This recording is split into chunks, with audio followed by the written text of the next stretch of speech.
আসসালামু আলাইকুম দর্শক। সমকাল থেকে একটা খবর পড়ছি। দর্শক, অত্যন্ত খুশির খবর। এক দশক পর বিশ্বকাপে জয় পেল বাংলাদেশ। নারীদের টি-20 বিশ্বকাপে জয় দিয়ে শুরু করেছে বাংলাদেশ। উদ্বোধনী ম্যাচে সংগ্রহ বড় না হলেও বোলারদের দাপটে 16 রানে জিতেছে নিগার সুলতানা জ্যোতির দল। মেয়েদের টি-20 বিশ্বকাপে 4 টুর্নামেন্ট ও এক দশক পরে জয়ের দেখা পেল বাংলাদেশ। এর আগে ঘরের মাঠে 2014 সালে টি-20 বিশ্বকাপে শেষবার ম্যাচ জিতেছিল সালমা খাতুনের দল। উইকেট ভালো এবং ব্যাটিং সহজ হবে ভেবে টস জিতে ব্যাটিং নেন বাংলাদেশ অধিনায়ক। শুরুটা খারাপ না হলেও প্রত্যাশা মতো রান পায়নি। প্রবাসে খেললেও আসরের স্বাগতিক বাংলাদেশ। সোবহানা মুস্তারি ও সাথী রানীর ব্যাটে বাংলাদেশ 7 উইকেট হারিয়ে 119 রান তোলে। ওপেনিং জুটিতে 26 রান যোগ করে মুর্শিদা 12 রান করে ফিরে যান। অন্য ওপেনার সাথী ফেরেন 32 বলে 3-4-এ 29 রান করে। দলের রান তখন 11.5 ওভারে 68। সেখান থেকে দ্রুত উইকেট হারিয়ে ও বড় শট খেলতে না পারায় রান বড় হয়নি বাংলাদেশের। 3-এ নামা সোবহানা মুস্তারি 38 বলে 36 রানের ইনিংস খেলেন। 2টি 4-এর শট মারেন তিনি।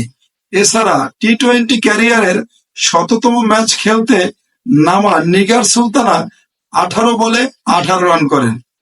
ফাহিমা 5 বলে 2-4-এ 10 রান করেন। জবাব দিতে নেমে 7 উইকেটে 103 রান করে আটকে যায় স্কটিশ মেয়েরা। আজকের যে নারী ক্রিকেট দল, বাংলাদেশের নারী ক্রিকেট দল, তাদের সুযোগ সুবিধা অত্যন্ত নগণ্য। পুরুষ ক্রিকেটারদের তুলনায় নারী ক্রিকেট দলের সুবিধা অত্যন্ত নগণ্য। তাদের যে ম্যাচ ফি, তাদের যে সুযোগ সুবিধা, সবকিছু একেবারে নাই বললেই চলে। আমরা জানি এই খেলা উপভোগ করতে আমাদের ক্রীড়া উপদেষ্টা জনাব আসিফ মাহমুদ সজীব ভুঁইয়া সেখানে আছেন। আশা করব পুরুষদের পাশাপাশি নারীদের ক্রিকেট দলকে এগিয়ে নেওয়ার জন্য যথার্থ ভূমিকা পালন করবে। প্রয়োজনীয় পদক্ষেপ হাতে নেবেন আসিফ মাহমুদ সজীব ভুঁইয়া।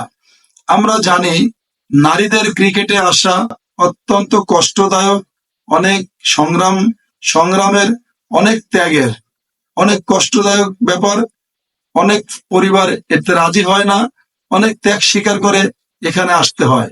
এমন একটা প্ল্যাটফর্মে যদি একটা মেয়ে আসার পরেও ছিটকে যায়, আসার পরে ঠিকমতো আর্থিক স্বাবলম্বী ও সম্মানিত না হতে পারে, তাহলে সেই কষ্টের আর কোনো শেষ থাকে না। আমি আবারও, দর্শক, আপনারা কি মনে করেন? নারীদের ক্রিকেটে আমাদের আরো বেশি মূল্যায়ন, যত্নশীল হওয়া উচিত নাকি উচিত না? এটা আপনারা কি মনে করেন জানাবেন।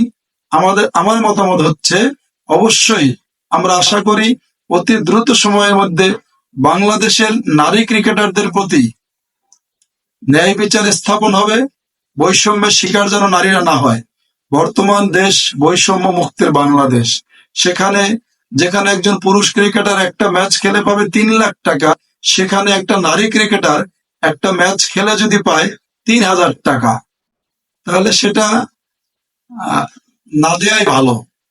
অনেক পুরুষদের তুলনায় নারীদের অনেক ত্যাগ স্বীকার করে, অনেক সংগ্রামের মাধ্যমে উঠে আসতে হয় এই প্ল্যাটফর্মে।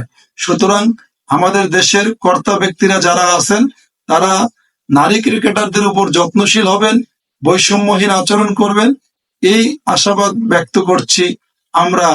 ধন্যবাদ। আসসালামু আলাইকুম।